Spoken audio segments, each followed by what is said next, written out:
Hello, everyone. Once again, this is Black Forex coming to you with another market analysis currency breakdown. We're going to be looking at the NZDUSD.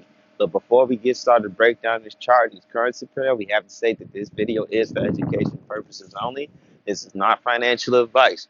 But we all know why you guys are here. You guys are here to find good, credible Forex content that can help improve your ability as a trader and to help put some extra money in your pocket, especially in these troubling times, okay? So with that being said, let's go ahead and dive in. And those of you who've been watching our videos for some time knows we're going to get into the fundamental analysis before we get into the technical analysis. That is the fundamental analysis that gives us our technical analysis. The technical analysis is nothing but a mirror image of what is happening fundamentally with each of the currencies, okay? So we're going to go ahead and dive in now and talk about the NZDUSD, also known as the Kiwi, okay? So we're coming into this trading week with the NZD still being one of our weaker currencies. But we've had some good news, positive news come out about the NZD. So we're going to see a periodic uptake in the NZD strength, okay? So even though for the long term, we're going to see weakening of the USD, for the short to intermediate term, we're definitely going to see strengthening of the NZD, okay? So all the charts with the NZD is on the left-hand side, you're going to see it buying. All the charts we see the NZD on the right-hand side, you're going to see it selling, okay? And this is just solely because we've been having more positive news than negative news come out about the NZD, which is going to give it a short-term to intermediate-term strength. But however, we do have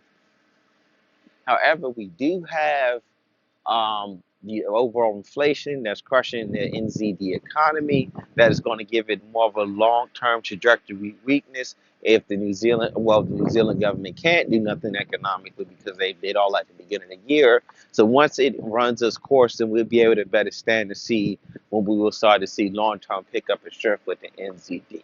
Okay. However, with the USD, right? We're coming into this trading week as it being one of our weaker currencies. And this is solely due to the fact that we've been having a lot more negative news than positive news come out about the USD. And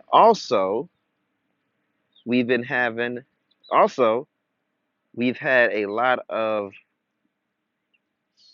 uh, we've had a lot of oil news that's starting to show that oil and gas prices are going to start picking up again, which is negatively affecting the USD as well. So if you guys want to have a good understanding of how oil is affecting the NZD, I strongly suggest you watch any of our USD Canadian dollar videos from this week or the past 4 weeks. We go into that topic in great detail on that video.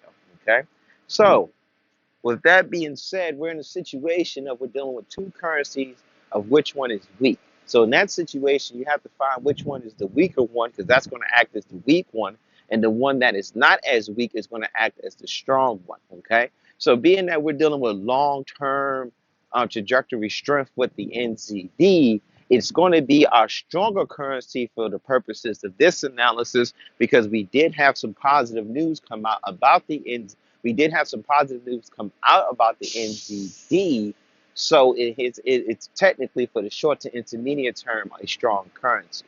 Okay, and due to what's happening with the USD is our weaker currency. So we're going to continue to see buying happening on this chart. How high can we go? We can go as high as here, here, or possibly even here before we start to see any type of candles looking like they're going towards the short positions. Okay, so the way to determine the overall trajectory of the chart is going to depend on how the selling candles come in.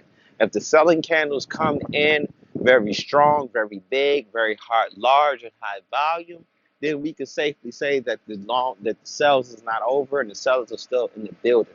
However, if the sales start to come in choppy, pathetic, weak looking, and the buys are coming in a lot strong like they are doing right now, then it's pretty much safe to say that the buyers are in the building, the sellers have left out, but time will only tell for how long that is going to be. Okay? So if you guys do like our content, we ask that you please subscribe to our YouTube channel. Okay? Subscribing to our YouTube channel will allow you to get notifications for every time we drop new Forex content. Also, we ask that you guys please like and share our videos. Liking and sharing our videos pushes our content out there further into the community on YouTube, and we can continue to build our community of profitable traders.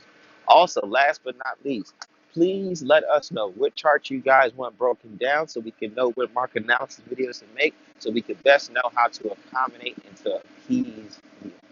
Okay? You can let us know by easily commenting on whatever video that you do watch, or what you can do, right, is you can even send us a direct email, or you can reach out to us through our various social medias. The link to our email and our social medias is in the description of every video. And with that being said, happy trading.